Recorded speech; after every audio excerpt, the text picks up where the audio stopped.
Bati foto y'urwibutso ariko foto y'urwibutso ntiyabura rwose murakoze cyane.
Iposita bavuguriye imikorere yabo ntabwo wabakira.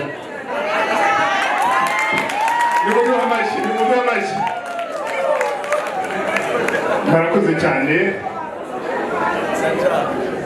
Abo twabanye uyu munsi wose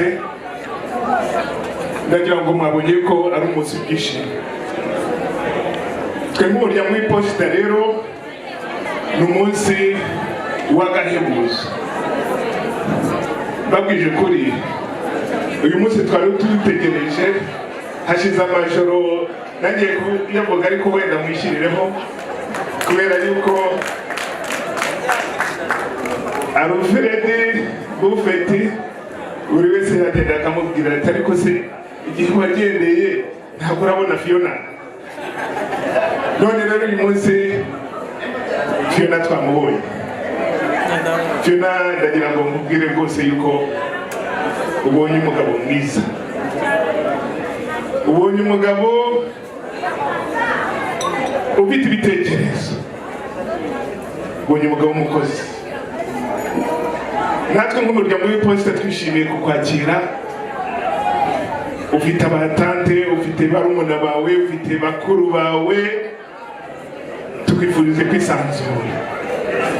Alfred nawe ubu noneho babandi bose bagenda bakakubwira uzagenda uzamura ako kaboko kari impeta ubabwire yuko none uyu munsi byabaye ariko nukubera mwebwe mwese. Ndagira ngo rero mbashimire, ibyishimo dufite ni byinshi.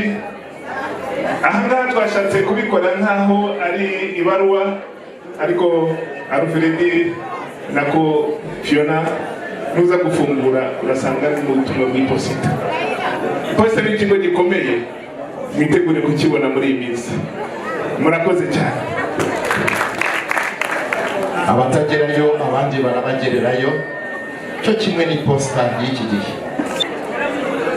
Iterambere tubona mu Rwanda by'umwihariko mu mujyi wa Kigali, abazi mu mujyi rwagati aho bita Kigali City Market, abangaba nibo bashoramari batuma ibintu bitugeraho ku biciro byiza kandi mu buryo bwihuse. n'Iposita bidufashijemo. Abashoramari bakorana na Fiona muri Kigali City Market. DJ bazamurira indirimbo itayishyizemo ntawabakira. Twagiye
dushimye Imana kuko uyu munsi wa none ijambo ry'Imana avuga mu Migani ibice 18 umurongo wa 22 ubonye umugore mwiza abonye ikintu cyiza ngo kandi abonye umugisha uturuka ku Uwiteka.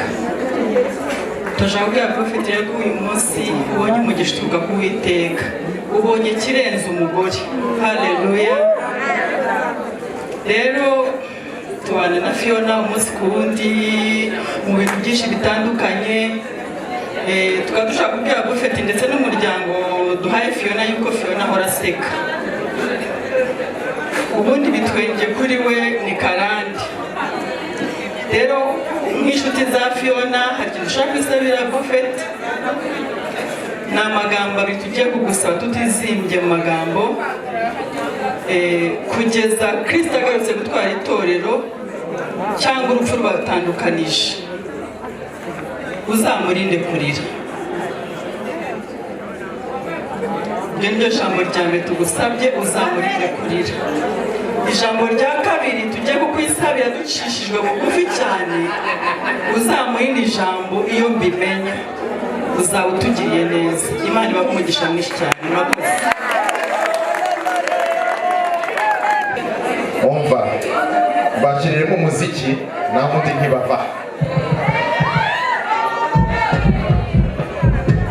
ngo barashaka gusiga bahatwitse.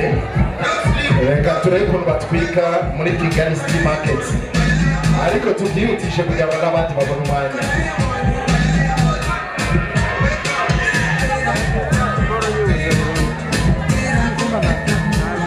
Ntabwo muri gutwika mwabeshya.